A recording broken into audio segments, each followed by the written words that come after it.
नमस्कार, आपके साथ मैं रोहित कुमार। बिहार में एम्बुलेंस जो है इतनी बदनाम हो गई है, शायद उतनी मुन्नी भी बदनाम नहीं हुई। ये इसलिए क्योंकि बिहार का एम्बुलेंस जो है वो लगातार सुर्खियों में है।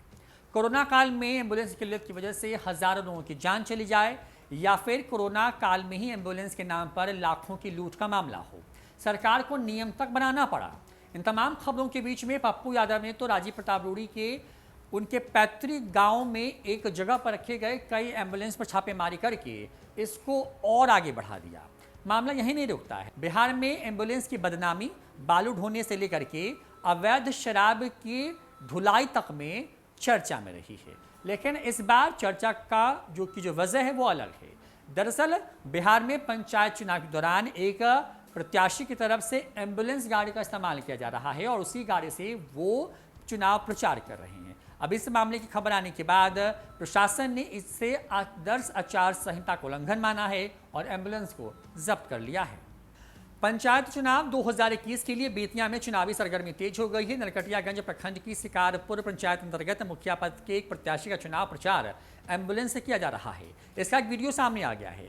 एम्बुलेंस से चुनाव प्रचार के इस मामले पर प्रशासन ने भी कड़ा रुख अख्तियार कर लिया है। इसे आदर्श आचार संहिता उल्लंघन का मामला बताया गया है। एसडीएम धनंजय कुमार के मुताबिक वीडियो में एम्बुलेंस में प्रचार होते दिख रहा है। इसे आदर्श आचार संहिता के नोडल पदाधिकारी व शिकारपुर थाना अध्यक्ष को भेज दिया गया है और मामले में जांच कर अग्रतर कार्रवाई के आदेश दिए गए हैं। इधर आचार संहिता प्रभारी राहुल कुमार के मुताबिक सीनियर पदाधिकारियों से वीडियो मिला है। पंचायत के संबंधित सेक्टर पदाधिकारियों को कार्रवाई के लिए निर्देशित किया गया है। शिकारपुर पंचायत से लड़ रहे मुखिया प्रत्याशी जितेंद्र राव ने कहा कि गांव में किसी की भी तबीयत खराब हो गई थी, उनको एम्बुलेंस से अस्पताल लेकर के जा रहा था। मुखिया प्रत्याशी से पूछा गया कि एम्बुलेंस में चुनाव का झंडा लगा था, तो कहा कि किसी ने लगा दिया होगा। हालांकि जो वीडियो सामने आया है वह एक सुबह का है और दूसरा देर शाम का। इसमें साफ देखा जा सकता है कि 3 गाड़ी चुनाव प्रचार में घूम रहे हैं और एक एम्बुलेंस सुबह से लेकर शाम तक चुनाव प्रचार में लगा हुआ है।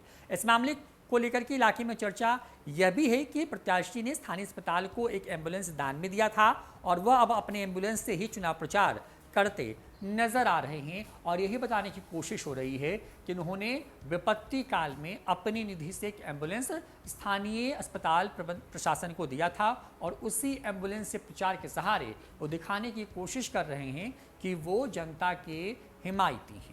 बड़ी बात यह है कि बिहार में इस तरह से एम्बुलेंस से जुड़ी कई कहानियां सामने आती रही हैं और इस पर पर्दा उस वक्त उठा जब कोरोना काल में हजारों लोगों की जान सिर्फ एम्बुलेंस से अस्पताल ना पहुंच पाने की किल्लत की वजह से चली गई।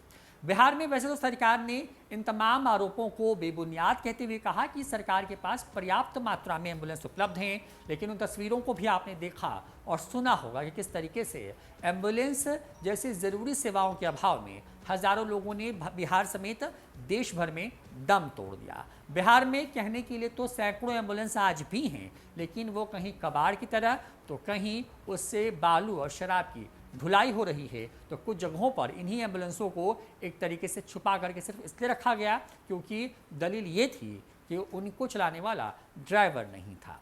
तो बिहार में एम्बुलेंस जो है वो बदनाम है और अब एक मुखिया प्रत्याशी एम्बुलेंस के सहारे चुनाव प्रचार करके इसी बात को दिखाने की कोशिश कर रहे हैं। फिलहाल इस वीडियो में इतना ही। नमस्कार।